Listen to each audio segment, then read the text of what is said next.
Good morning, students of class 10th. Today we're gonna learn first chapter of your science book, that is chemical reaction and equation. Chemical reaction जो होते हैं वो कैसे होते हैं, उनको बैलेंस कैसे करना है, इक्वेशन में हम कैसे लिखेंगे, ये सारी चीज़ें हम इस चैप्टर में देखने वाले हैं। तो चैप्टर का हेडिंग है केमिकल रिएक्शन एंड इक्वेशन। ठीक है, उससे पहले हम ये देख लेंगे कि केमिकल रिएक्शन होती क्या है। ठीक है, कैसे पता करेंगे कि केमिकल रिएक्शन हुई है। तो देखते हैं। Consider the following situation of daily life and think what happen when. ये जो डेली लाइफ की एक्टिविटीज़ लिखी हुई हैं वो आप कंसीडर करिए और सोचिए क्या होगा। जैसे milk is left at room temperature during summer. गर्मी के दौरान अगर खुले में अगर दूध को रख दिया जाए तो क्या होगा, और वो दही बन जाएगा। एन आयरन तवा pan nail is left expose to humid atmosphere. जो लोहे की चीज़ें हैं उनको हम नमी वाले वातावरण में या बारिश के दिनों में बाहर रखते हैं तो क्या हो जाता है, उस पर रस्ट आ जाती है। उसके बाद ग्रेप्स गेट फर्मेंटेड। जो आपकी अंगूर होते हैं, अंगूर जो है वो किशमिश बन जाते हैं। Food is cooked. फूड जो है कच्चा होता है तो उसका टेस्ट अपीयरेंस दूसरा होता है, और जब वो पकता है तब उसका टेस्ट अपीयरेंस दूसरा हो जाता है। Food get digestion in our body. हमारे बॉडी में फूड का डाइजेशन ये, और वी रिस्पायर, जो हम रेस्पायर यानी सांस लेते हैं। ये सारी जो एक्टिविटी यहाँ पर लिखी हुई है, ये सब एक्टिविटी में जो फिज़िकल चेंजेस होते हैं, जो सब्सटेंस होता है वो केमिकल रिएक्शन होने के बाद वो किसी दूसरे सब्सटेंस में कन्वर्ट हो जाता है। तो ये कुछ डेली एक्टिविटीज़ की चीज़ें हैं जिसको हम ऐसा बोल सकते हैं कि इसमें केमिकल रिएक्शन हुआ है। ठीक है, केमिकल रिएक्शन हुआ है जिसके फलस्वरूप रिज़ल्ट में हमें जो उसका रिज़ल्ट होता है वो दूसरा मिलता है। उसके बाद नीचे देखते हैं। In all the above situation, the nature and the identity of initial substance have somewhat changed. In all the above situation, जितनी भी सिचुएशन ऊपर लिखी हुई है, the nature and the identity of initial substance. Initial substance मतलब initial substance मतलब जो पहले लिया हुआ है पदार्थ। substance मतलब पदार्थ जो पहले लिया हुआ है। सपोज करो आप दूध ले रहे हैं, दूध को आप रख देते हैं गर्मी के दिनों में या बाहर खुले में रख देते हैं, तो ये जो है ये इनिशियल सब्सटेंस हुआ। नेचर एंड आइडेंटिटी, जो इनिशियल सब्सटेंस है उसका नेचर और आइडेंटिटी सम हैव चेंज्ड, वो चेंज हो जाता है। ठीक है, तो इसी से हमें पता चलता है कि केमिकल रिएक्शन हुई है। We have already learn about physical and chemical change of matter in our previous class. Previous class मतलब नाइन्थ में स्टूडेंट्स हम ये पढ़ चुके हैं। जो हमारा चैप्टर 1 था एनसीईआरटी बुक का साइंस का, जो लिखा हुआ था physical and chemical change of matter. Matter मतलब पदार्थ, पदार्थ में फिजिकल और केमिकल चेंजेस होते हैं। ठीक है, ये हम क्लास 9th में पढ़ चुके हैं। Whenever a chemical change occur we can say that a chemical reaction has taken place. Whenever जब भी chemical change occur, chemical change होता है यानी कि वो जो सब्सटेंस था, जो इनिशियल सब्सटेंस था, उसमें केमिकली चेंज हम देखते हैं तो हम ऐसा मानेंगे कि केमिकल रिएक्शन हुआ है उनके बीच में। अब नेक्स्ट पैराग्राफ में क्या लिखा है। You may perhaps be wondering as to what is actually meant by a chemical reaction. आप केमिकल रिएक्शन क्या होते हैं ये सोच के थोड़े चौंक जाएंगे। अब केमिकल रिएक्शन क्या होते हैं, उसके रिज़ल्ट क्या मिलते हैं हमें, और किस तरीके से इनिशियल सब्सटेंस फाइनल सब्सटेंस में चेंजेस होता है, वो यहाँ पर एक एक्टिविटी है उसमें देखते हैं। ये एक्टिविटी में कुछ जो है आपकी सावधानियाँ रखनी है। सावधानी क्या रखनी है, कुछ आपके एल्डर या आप टीचर के सुपरविज़न में ही ये करना है एक्टिविटी। एक्टिविटी क्या है, clean a magnesium ribbon. about 3 to 4 centimeter long by rubbing it with sandpaper। अब पहले आपको मैं बता दूं मैग्नीशियम रिबन क्या होती है। मैग्नीशियम रिबन एक छोटी सी पट्टी होती है मैग्नीशियम की, ठीक है। उसको क्या करना है, पहले क्लीन करना है रब करके। क्लीन करने को क्यों कहा है स्टूडेंट्स? यस, क्योंकि मैग्नीशियम ऑक्सीजन के संग रिएक्शन करके उसके ऊपर मैग्नीशियम ऑक्साइड का एक लेयर बना लेती है, जिससे जो है उसको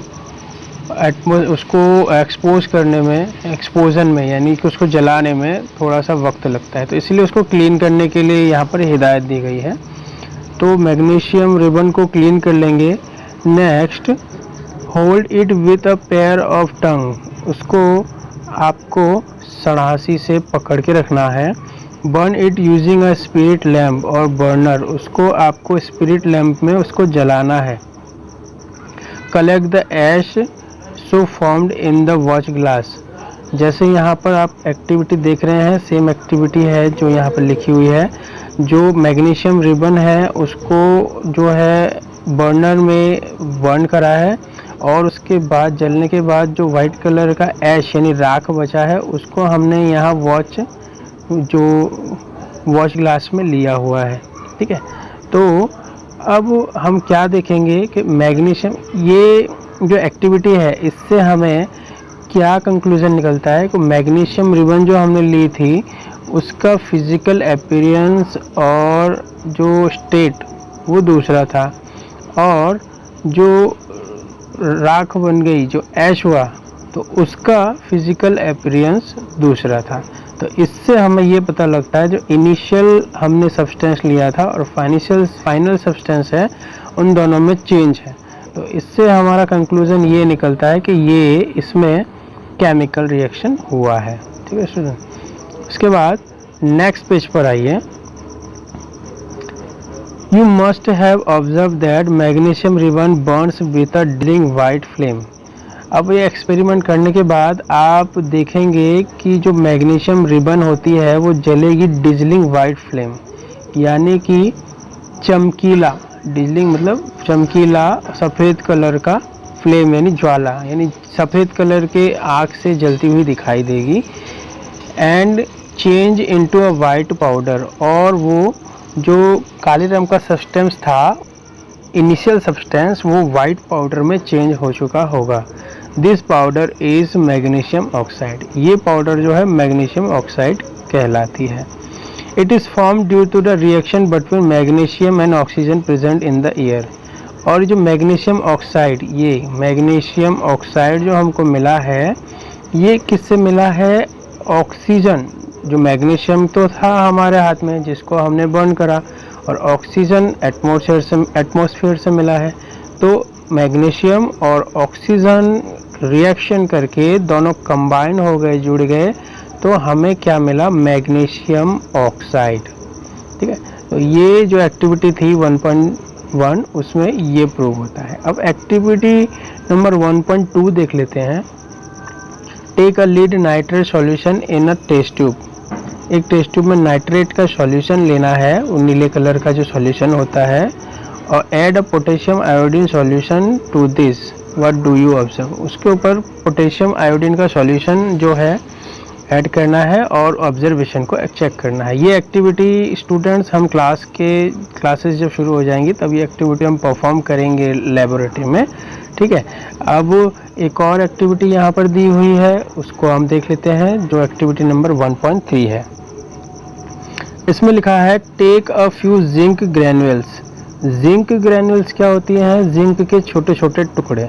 अब जिंक जो है वो भी एक मेटल है, आप सब जानते हैं, ठीक है। जो बैटरी होती है बैटरी के जो आउटर जो सरफेस में जो टिन लगी होती है वो जिंक की होती है, ठीक है। तो जिंक के ऐसे छोटे छोटे टुकड़े लेने हैं in a conical flask. Conical flask किसे कहते हैं? इस शेप का जो फ्लास्क कांच का होता है इसको हम कॉनिकल फ्लास्क कहते हैं, ठीक है। एक्सपेरिमेंट पर्पस में इसके नेम आपको याद रखने हैं। कॉनिकल फ्लास्क ये रहा। अब क्या करना है आगे? नेक्स्ट, जिंक ग्रैन्यूल को कॉनिकल फ्लास्क में लेना है और टेस्ट ट्यूब, आप उसको टेस्ट ट्यूब में भी ले सकते हैं, next, add dilute hydrochloric acid और सल्फ्यूरिक एसिड।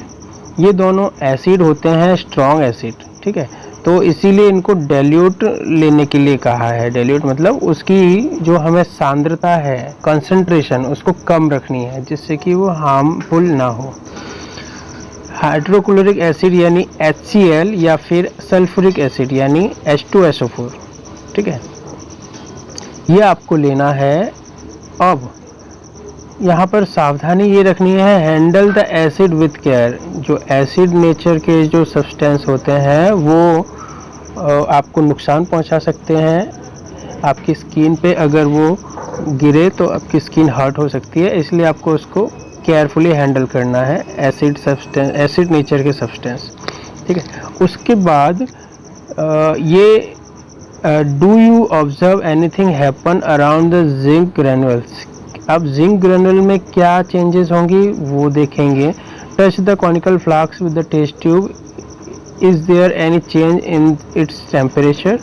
उसके बाद कॉनिकल फ्लास्क और टेस्ट ट्यूब जिसमें आप जो ये एक्सपेरिमेंट करेंगे उसको आपको टच करना है और चेक करना है कि टेम्परेचर में कोई चेंजेस आए हैं क्या, ठीक है। तो ये जो आपका एक्सपेरिमेंट हुआ इसमें क्या होगा, जिंक ग्रैन्युल जो होंगे वो जिंक है और H2SO4 या फिर HCl आप लेंगे तो HCl का हाइड्रोजन गैस रिलीज होगा और जिंक और क्लोरीन मिलकर जिंक क्लोराइड बनाएंगे, ठीक है।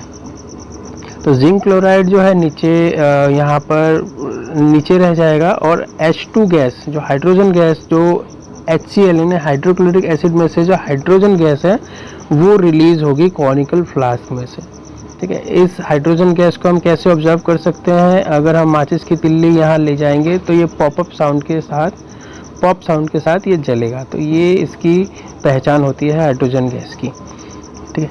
अब देखते हैं जो इससे कंक्लूजन क्या निकला, जो भी हमने एक्सपेरिमेंट यहाँ पर देखे उससे जो नतीजा क्या निकला। From the above 3 activities we can say that any of the following observation help us to determine whether a chemical reaction has taken place।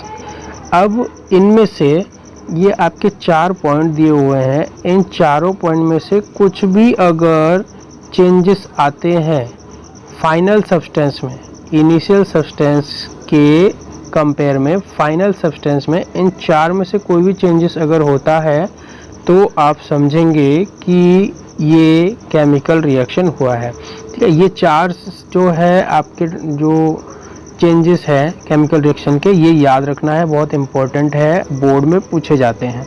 तो डिस्कस कर लेते हैं one by one. Change in state का change होना, यानी कि जैसे हमने देखा ये रिएक्शन हुआ, इसमें क्या हुआ, हाइड्रोक्लोरिक एसिड जो हमने ली थी HCl, तो वो तो हमने लिया था लिक्विड फॉर्म में, ठीक है ना, तो लिक्विड फॉर्म में लिया था, लेकिन हाइड्रोजन गैस यानी गैस रिलीज हुआ, तो क्या हुआ, स्टेट चेंज हुआ उसका, लिक्विड से गैस बन गया। हमने गैस तो इसमें ऐड नहीं किया था, हमने तो सॉलिड लिया था जिंक ग्रैन्युल और लिक्विड लिया था हमने हाइड्रोक्लोरिक एसिड, तो गैस रिलीज हुआ यानी कि चेंज इन स्टेट में चेंज हुआ। दूसरा है चेंज इन कलर में चेंज होता है, वो एक्सपेरिमेंट आगे आएगा, उसमें देखेंगे 2 सब्सटेंस को ऐड करने पर जो फाइनल सब्सटेंस बनता है उसके कलर में चेंज होता है, तो भी हम ऐसा मानेंगे कि ये केमिकल रिएक्शन हुआ है। उसके बाद एवोल्यूशन ऑफ अ गैस का निकास होना, एवोल्यूशन मतलब निकास, जो इस रिएक्शन में हमने क्या देखा, गैस रिलीज हुआ, तो अगर गैस रिलीज होता है तो भी हम ये डिटरमाइन करेंगे कि केमिकल रिएक्शन था। Next, change in a temperature में अगर चेंज होता है तो भी हम मानेंगे कि केमिकल रिएक्शन हुआ है। जैसे आप घर में जो चूना करते हैं, लाइमस्टोन को अगर पानी में आप डिज़ोल्व करते हैं तो वो गर्म हो जाता है, तो टेम्परेचर में चेंज होता है। तो इस तरीके के जो चेंजेस भी अगर होते हैं तो भी वो आपका केमिकल रिएक्शन कहलाएगा। उस रिएक्शन में कैल्शियम कार्बोनेट का कैल्शियम हाइड्रोक्साइड में कन्वर्जन होता है। अब नेक्स्ट देखते हैं As we observe the change around us, we can see that there is a large variety of chemical reaction taking place around us. अगर हम अपने आसपास चीज़ों को ऑब्जर्व करेंगे इन 4 कैटेगरी में देखकर, तो हमको ये पता लगेगा कि हमारे आसपास लार्ज क्वांटिटी में यानी बड़े अमाउंट पर केमिकल रिएक्शन होते हैं. We will study about the various type of chemical reaction and their symbolic representation in this chapter. इस चैप्टर में हम पढ़ने वाले हैं बहुत तरह के केमिकल रिएक्शन और उनके सिंबलिक रिप्रेजेंटेशन. सिंबलिक रिप्रेजेंटेशन क्या है स्टूडेंट्स? जैसे कि हम जानते हैं अलग अलग मेटल के अलग अलग सिंबल्स होते हैं. ये आप अपने प्रीवियस क्लासेस में कई बार इसको पढ़ चुके हैं. और अगर ये सिंबल्स अलग अलग जितने भी मेटल्स होते हैं उनके सिंबल्स अगर आपको आते हैं तो अच्छी बात है, मुझे कमेंट करके बताइए. अगर आपको नहीं आते हैं और आपको ये सिंबल्स चाहिए तो मैं आपको सिंबल्स प्रोवाइड करा दूंगा. कमेंट बॉक्स में आप मेरे को लिख कर बताइए. ठीक है स्टूडेंट्स. नेक्स्ट आप देखते हैं हेडिंग 1.1 केमिकल इक्वेशन. अब ये जो केमिकल रिएक्शन हुआ जो हमने ऊपर देखा, जैसे हमने जिंक ग्रेन्यूल लिए और इसमें हाइड्रोक्लोरिक एसिड ऐड किया. यहाँ पर सल्फ्यूरिक एसिड है, आप हाइड्रोक्लोरिक एसिड भी ऐड कर सकते हैं. और H2 गैस यानी हाइड्रोजन गैस रिलीज हुआ. अब इन सारी चीज़ों को इतने बड़े पैमाने पर बार बार इसको ऑब्जर्वेशन करके लिखना प्रैक्टिकल में ये डिफ़िकल्ट होता है और टाइम कंज्यूमिंग होता है. तो इसलिए हम क्या करते हैं, इस प्रोसेस को एक बार एक्सपेरिमेंट करके जो प्रूव हो जाता है वो तब उसको हम इक्वेशन में लिखते हैं. तो उसी को हम बोलते हैं केमिकल इक्वेशन यानी कि रासायनिक समीकरण. ठीक है. इनके जो भी सिंबल्स हैं उन सिंबल्स को और जो हमने इनिशियल सब्सटेंस लिए हैं वो 2 हो या 2 से ज़्यादा हो. ठीक है. इनिशियल सब्सटेंस और वो इनिशियल सब्सटेंस के सिंबल ऐड होके मिलके फाइनल सब्सटेंस जो भी मिलता है और उसको हम दोनों तरफ बैलेंस करते हैं. इसको हम केमिकल रिएक्शन बोलते हैं, केमिकल इक्वेशन बोलते हैं. ठीक है. यहाँ पर देखते हैं activity 1.1 can be described as. जो एक्टिविटी हमने 1.1 देखी थी जिसमें हमने मैग्नीशियम की जो रिबन होती है उसको हमने बर्न किया था, वो डिस्क्राइब कैसे होगा?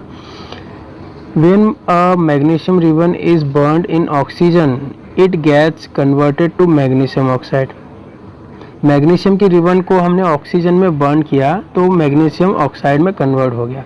स्टूडेंट्स आपने प्रीवियस क्लासेस में ये जान चुके हैं और बार बार आपने पढ़ा हुआ भी है. तो कोई भी चीज़ को बर्न करने के लिए हमें ऑक्सीजन की प्रेजेंस बहुत ज़रूरी होती है. ऑक्सीजन अगर एब्सेंट होगा तो वो जो भी सब्सटेंस है वो बर्न नहीं हो पाएगा. तो इसीलिए ऑक्सीजन के साथ रिएक्शन होता है जिस चीज़ का वही बर्न होता है और उसी से हमें एनर्जी मिलती है यानी कि हीट एनर्जी मिलती है.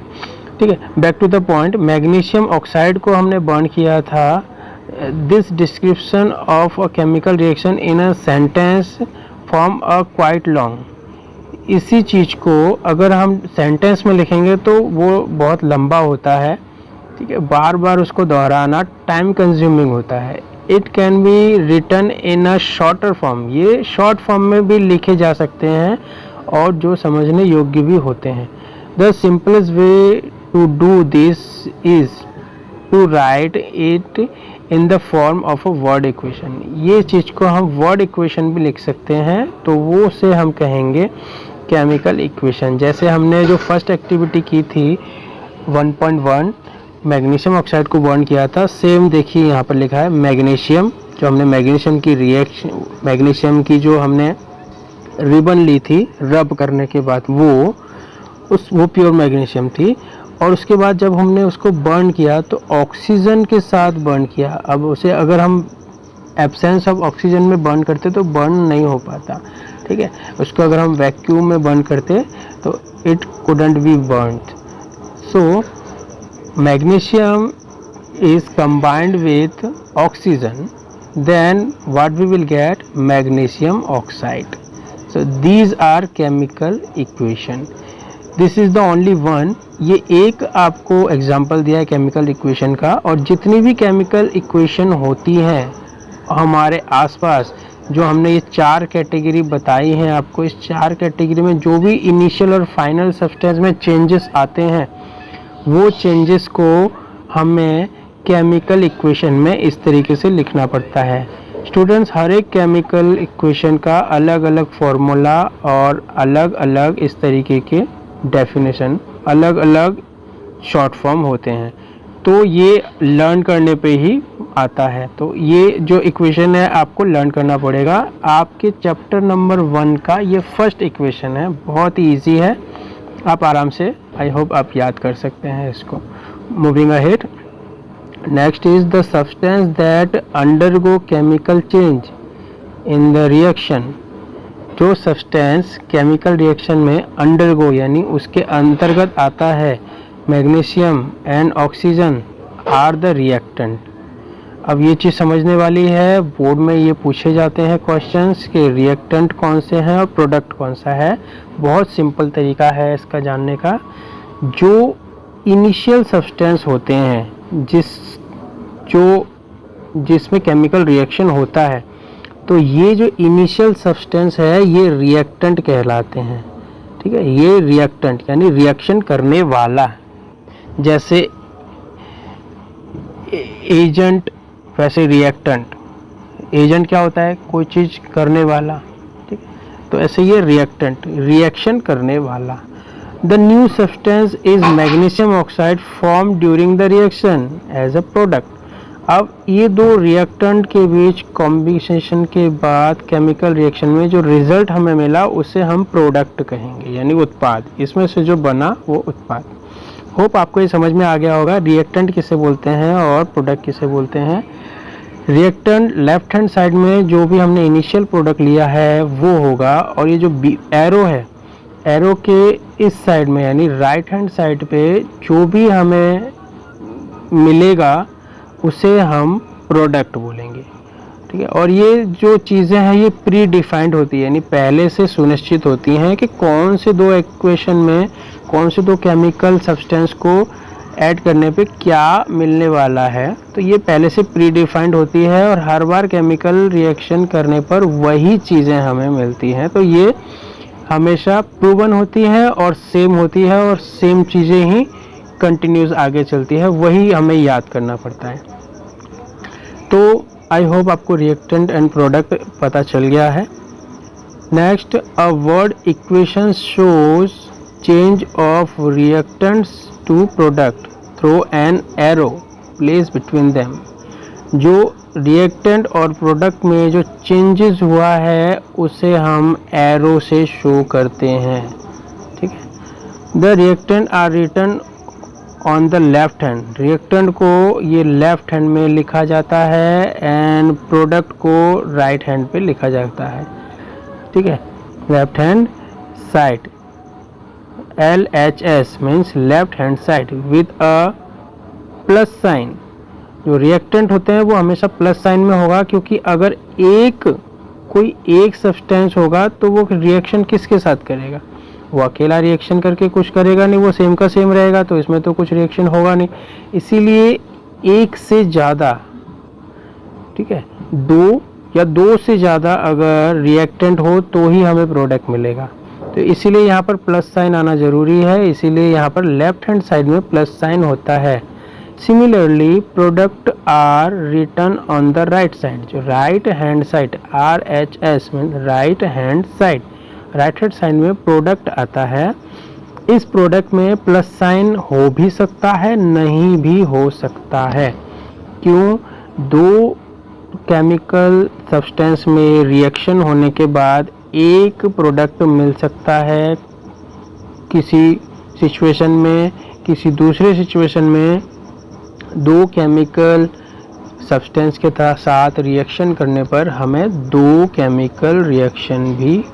केमिकल प्रोडक्ट भी मिल सकते हैं। इसलिए यहाँ पर प्लस आ भी सकता है, नहीं भी आ सकता है। ठीक है, the arrow head point toward the product and shows the direction of the reaction. जो एरो होता है वो हमेशा प्रोडक्ट की तरफ होता है और ये हमें बताता है कि रिएक्शन का डायरेक्शन, यानी रिएक्शन इधर से हुआ और इधर की तरफ चला। यानी ये चीज़ें हमने इनिशियल ली और फाइनल में हमें ये मिली। तो ये इसीलिए एरो जो होता है इस तरीके से इस डायरेक्शन में दिया हुआ होता है। ठीक है स्टूडेंट, तो आज हमने क्या देखा, केमिकल इक्वेशन, और हमने कुछ एक्सपेरिमेंट भी देखे हैं। ठीक है, तो ये हमने जो भी स्टडी आज की है इसको आपको घर में एक बार और फिर से रीड करना है और इस चीज़ को समझना है।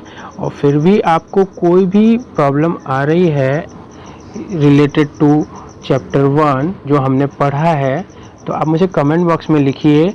जो आपको जो भी डाउट होगा उसको मैं अपनी तरफ से पूरी कोशिश करूँगा उसको सॉल्व करने की।